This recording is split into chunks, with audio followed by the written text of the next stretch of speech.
Hi folks, Dr. P here with what is likely to be quite a long video. And the topic is, why do we think a game is or isn't a war game? At PresCon in February of this year, someone had been looking over the games in the auction store. They were divided into war games and non-war games in two separate rooms. The person was puzzled that Risk was included amongst the non-war games. I wondered why and began to think about possible explanations. Keep in mind, there are lots of people these days who simply refuse to play something that's called a war game.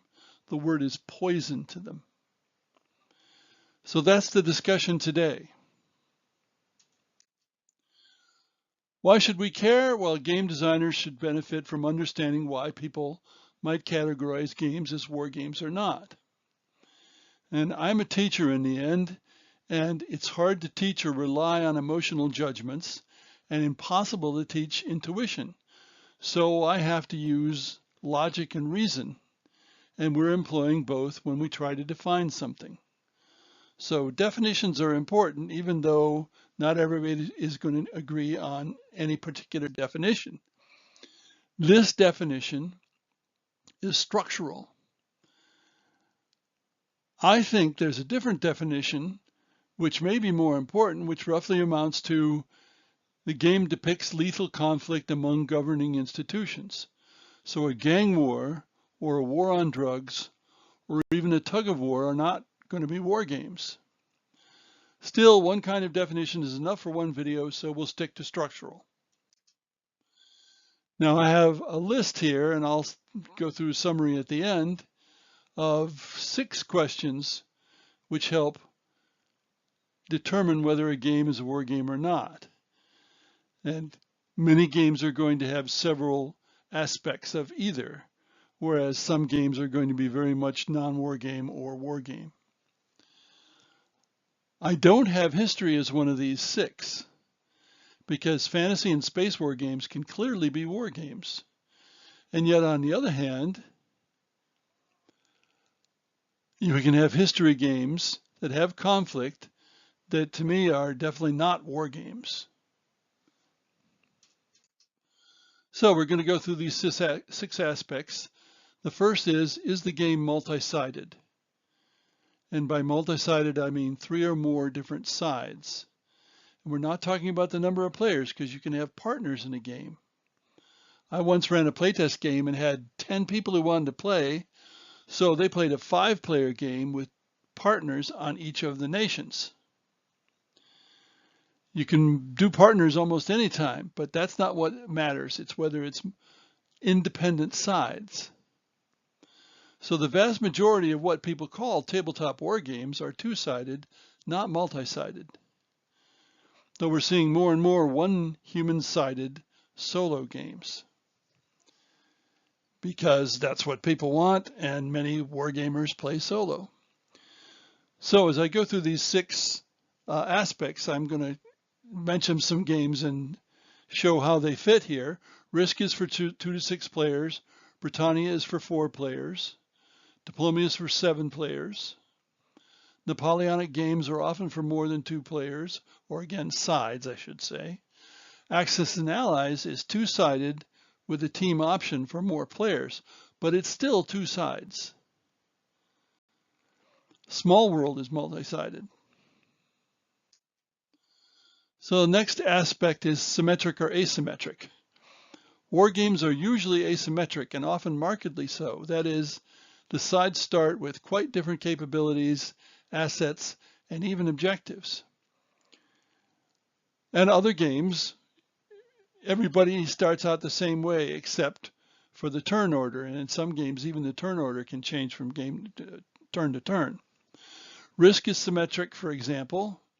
Diplomacy is an oddball because the assets are mostly equal. That is, most nations start with 3 units, but it can be different between the armies and the fleets, and Russia starts with 4 units. Their positions, though, are completely different. Britannia is ferociously asymmetric, and so are those Napoleonic games. Axis and allies is very asymmetric, pardon me. The positions are quite different. The assets are quite different. Small world, on the other hand, is symmetric.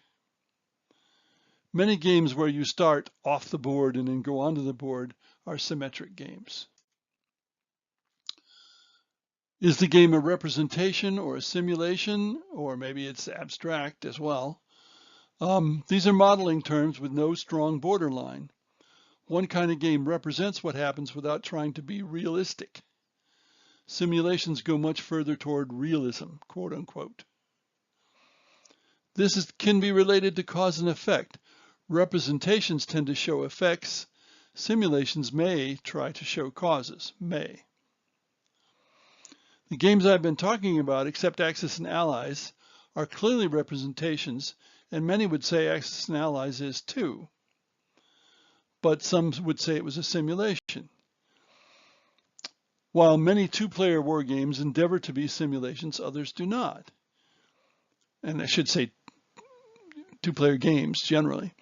Keep in mind, simulation, abstract, model are all words with many meanings to different people. Chronology. In war games, usually history-based, chronology is important. For example, it determines when reinforcements arrive, and often determines when the game ends.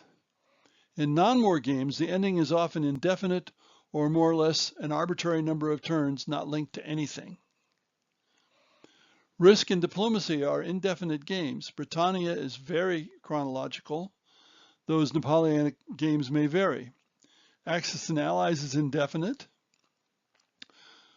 Winky, or Vinci as some people pronounce it, which is Small World's predecessor, ends when a point goal is reached, which again is arbitrary. I don't recall about Small World. Abstraction versus modeling. Well, all games are abstractions. You're simplifying things. But some try to model aspects of some possibly fictional reality, while others do not. So this is closely related to representation and simulation. An abstract game is at the far left of the spectrum of representation and simulation, and representation's in the middle. We could ask, what will this game teach you about the real-life situation it depicts, if any? If the answer is nothing, it is clearly an abstract game, even if it has a so-called theme, as is true of some Euro-style games, and used to be most Euro-style games. To continue about abstraction, the statistician George Box said, all models are wrong, but some are useful. Going back to the question, does it teach you anything? Risk is abstract. It'll teach you nothing about warfare or about the 18th and 19th century. Diplomacy is heavily abstracted, but not quite fully abstract. Britannia is a model in many respects, even though it's a representation and not a simulation. Axis and Allies has many abstractions, but to me is a model. Small World is pretty abstract. And the last one, is it a system game or a people game? In video, this is often called PvE, player versus environment, and PvP, player versus other players. Puzzles are almost entirely about system. Parallel competitions, what's sometimes called multiplayer solitaire, is mostly about the system, because you can't affect the other players directly. Two-sided games and solo games are usually system games. Now, Risk, Diplomacy, Britannia, Small World are definitely more people games than system games. Axis and Allies is perhaps a system game. I hope it's clear that most two-player battle games fit the criteria for war games as discussed here. But what about Battle Lore or Stratego? I'm going to talk more about Stratego-like games in a minute, but Stratego is two-sided but symmetric, representational at best, kind of on the abstract side, and non-chronological. But it can become a people game, though most would say it's a system game. What about Battleship? A very simple game. It's symmetric, it's two-sided, it's nearly abstract, it has an indefinite end, and it can be a people game. I worked once with somebody who played Battleship a lot with his sons, and he figured out that the sons would never put their ships in the outer row all around the board. So he only needed to shoot at 64 squares, 8 by 8, instead of 100 squares, 10 by 10. And other things being equal, he was going to tend to win the game. And that's because he figured out how the people worked. It had nothing to do with the system of the game. Well, now some examples. A prototype. I have a prototype called Eurasia, which depicts the history of the Eurasian continent. It has an area map, it has armies, there are cards representing the nations. It's reminiscent of history of the world, but there's an economy. Your nation can get more armies up to a certain point, and then it can't get any more. It declines. The nations aren't distributed randomly. Players can choose when to decline one of their two nations and start another, but you must choose the next one up or pay extra victory points to choose the one beyond that, which more or less preserves historical appearance. Is it a war game? Well, 2 to 6 players, so multi-sided. It's symmetric. It's not a simulation. Of course, nothing on this scale of thousands of years ever is. It doesn't really use chronology. It is a model, though very simple. It's not a system game. So by our structural definition, it's war game 1, non-war game 5. Is Risk a war game? Our original question. 2 to 6 players, so multi-sided, symmetric, not a simulation, doesn't use chronology, not even a model, not a system game, so by our structural definition, it's war game 0, non-war game 6. What about stratego-like games? There are a lot of stratego-like games, most of which haven't got into the USA, but they're very familiar, for example, to people in Britain. Tri-Tactics, Dover Patrol, and others. They're 2 players, they're symmetric, they're not simulations, they don't use chronology. Some are more like models than Stratego is, and they're in between system and people games. So by our structural definition, it's war game 2, not 12 as I have in the slide, and non-war game 4. Is Avalon Hill Classic Africa Corps a war game? 2 players, asymmetric, more or less a simulation, uses chronology heavily, it's a model, and it's midway between a system and people game. So I'm giving it a score of war game 5.5, non-war game 0.5. And again, many 2-player war games are going to come out with about this score, or even 6-0. What about chess? 2 players and symmetric.